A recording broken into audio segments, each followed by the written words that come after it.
Look at things like this. The lid stays open. No flopping lid. You know, that may seem like a small thing to some people.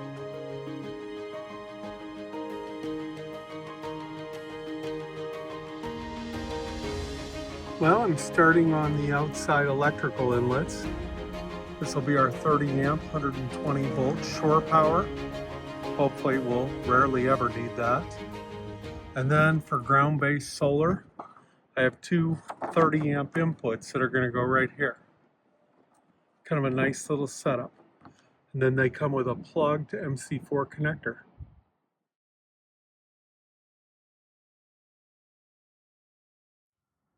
Well, there we go. Not my best, not my worst.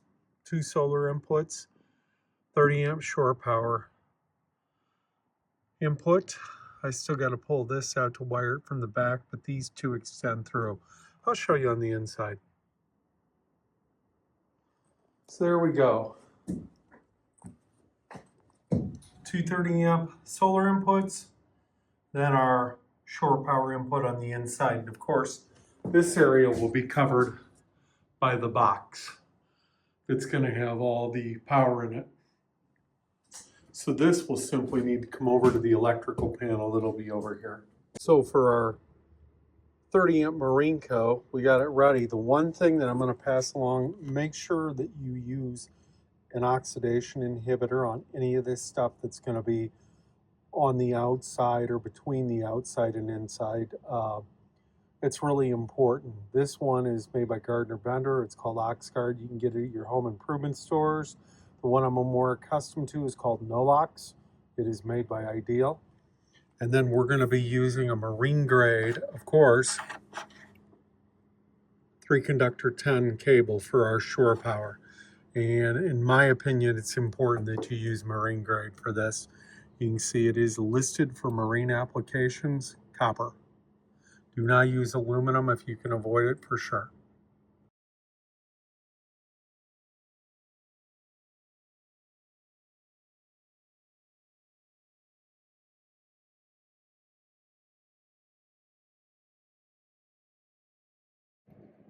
You know, with these Marinco outlets, the things I really like other than their durability, look at things like this. The lid stays open. No flopping lid. You know, that may seem like a small thing to some people, but, you know, it just shows you the quality of the build and the grade of the stainless steel, and it's just a really nice product. Now, I am going to go ahead and put Lexel around this. I think some would argue that that's a pretty beefy gasket that's on there. I don't care. And I know I'm not the best user of Lexel, as you may see around things, but it's less about what it looks like, although that's somewhat important. But to me, it's more about keeping the water out of the trailer. It's not something I want inside. So I'm going to put some Lexel around it, and this project is done.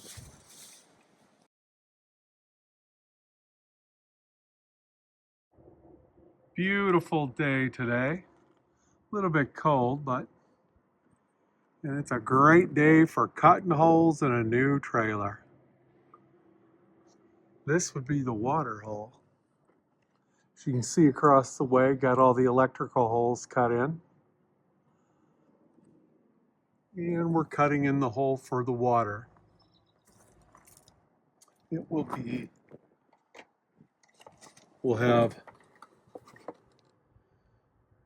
city water, water fill, vent. Nice black one for the trailer. That'll look pretty good. Okay, so there we go. We've knocked our first group of holes into the outside of the trailer. A little bit unnerving for a brand new trailer, but necessary. We've got to get these entry ports into the trailer. It's very important.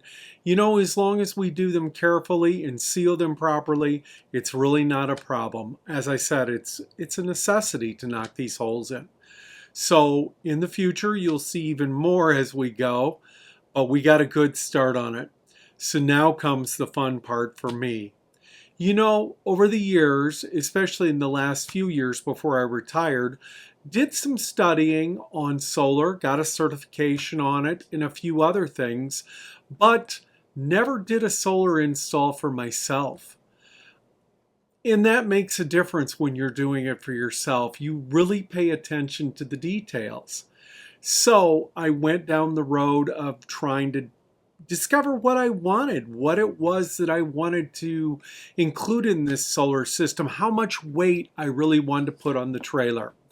When I started this whole idea of the solar panels, I had thought about putting some racks on. Actually, in the original trailer quotes, I had them putting 4 racks across the top of the trailer. I was going to fill the top of the trailer with solar panels. And then I started thinking about the weight, and I thought, I'm not so sure that's what I want to do, not to mention the fact that solar that can't follow the sun really isn't taking full advantage of sun. And even solar panels that tilt on the top of trailers, unless you're moving the trailer as the day goes on, you're not catching the full amount of sun. So my attitude changed a little bit about solar on the trailer. And my attitude moved more towards I was going to have a lot more portable solar. And you'll see that as we go on. But with that being said, I kind of changed my mind on the setup of the solar. I had been watching a lot of YouTube vlogs, etc., on the flexible solar that mounts directly to the roof. Oh, wow, that's a great idea. It's heat resistant. It works really well. And the best part of it is basically damage proof. There's even a famous one out there of somebody shooting a hole in a SIGS RV, a SIGS Bouge RV panel, and it's still working. Dunking it under water afterwards, and it still works. So I was really intrigued, and that's why I had the roof racks taken off the top of the trailer, and I actually decided at that point that I was going to go with the on the roof, flat on the roof solar, and I moved the roof fan all the way to the nose of the trailer. So why didn't I go with that? As you can see behind me, there's the start of my solar panels, and they're not on the roof, they're on a roof rack. So the reason I changed my mind is as I studied this further, I found so many examples where trailers with the Galvalume roof or a galvanized roof or whatever they had were horribly rusted out and destroyed because water didn't have a way of getting out from underneath those panels. And if you elevate those panels, then they're not adhered as well on the top of the trailer. If you're going to tape them down, adhere them, and then you lose access to repairing the roof as well. So at that point, I decided that's kind of it. I'm not going to go with the flat solar panels, whether it's the SIGs or there's several other panels out there that give you that excellent panel that's flat on the roof. So with that being said, I was on a whole new hunt now for panels. And I looked around and looked around. I don't want to mention brand names out here that I didn't go with, but panels are expensive and customer support is really, good to get, etc. So I started doing some searching, and I guess I knew this, but one of the only manufacturers of solar panels in the country, and I know there are others, but it's literally 4 miles from my house. They make them here in Northwest Indiana. So I went ahead and I just did a cold call on High Tech Solar. Again, they're 4 miles from my house. I went out there and I was actually fortunate enough to meet with the owner of the company. And I told him what I was doing, what my project was, and I actually was able to drive away that day with 200-watt bifacial panels. And you can see them. This is a few weeks later, once I got the racks up and got them going. And As you're going to see, I think the output of these panels is extraordinary. I really do. I think they're great. Um, with that being said, I'm sure there are other panels out there that would give you better, or I mean, I know the technology is changing a great deal, but these panels, for what I'm looking for and what they sell their panels for, are great, and they're local. So this is what I went with. How did I get these mounted up here? So let me go into that a little bit. So the racks, you can see the rack. Oh, this is so hard to do. So you can see the rack there. You can see a rack here. So these I got at eTrailer, and they are, I believe they're called the Racketeers. I will go ahead and put a picture up of them on the screen. I knew I wanted to go with those because they were really sturdy and hold a lot of weight. Then what I did is I knew that I wanted to make these things as bulletproof as possible. I know that I say cost is always a big factor, but when it comes to something you're mounting on the roof, I did not want to go with the traditional Z-clips and drilling holes in the roof or putting Unistrut on the roof. Uh, Unistrut on the roof mounted flat, I'd lose the total effect of the bifacial. Although I know the 8 inches they are up is not optimum, but I think from the numbers I'm getting, you'll see that they are working, the bifacial part of them is, and I am getting a benefit from that 8 inches up. So as I looked at materials, I decided to go with 8 foot, 1.5 inch by 1.5 inch, 1/4 inch aluminum angle. Yeah, these things were expensive. They were nearly $50 a stick. And here I will go ahead and put a picture where I got them at our local big box hardware, Menards. So initially I got the 4 of those, and I went ahead and drilled out the angles to match the holes in the solar panels. I did not drill any holes in these solar panels that were not already there. I used the existing holes. Then I used 1/4 20-inch, 1-inch long bolts, flat washers on each side, in Nylox, which is the nylon locking nuts. And everything I used was stainless steel as far as the 1/4 20s go. Now, as far as the U-bolts, and I think you can see right there, one of the square U-bolts. The only place I could find these, couldn't find them locally anyplace. I looked. I found them on Amazon, and they are 316 stainless U-bolts hardware. That's what I use to bolt around the rack and up through there. As I said, I now believe I have a rack that it's about as bulletproof as you can get going down the road. And I actually like the fact I have 8 inches between the panels and the roof to let air pass and not really to have a place to catch air going through there. So let me cover and go into now what I decided on the solar. So the rack that's on top of the trailer with the solar panels, the stationary solar panels, I kind of in the end decided in my build that that rack was going to be just for the 12-volt system. I would use those solar panels to keep my 12-volt system constantly topped off, every day of the week, always charged up, whether I'm in storage, no matter where I'm at. Those panels would be stationary and they'd take care of that. So as a consequence of that, through this build, I've always had power out there. I've always had it available, and we'll go into how I use that to tie into some other systems a little later on. So how am I going to charge my EcoFlow power stations, my workhorse of the trailer when I'm camping? That's why you saw the 2 mini Anderson ports on the outside of the trailer. I had made the decision that I wanted to use ground-based solar.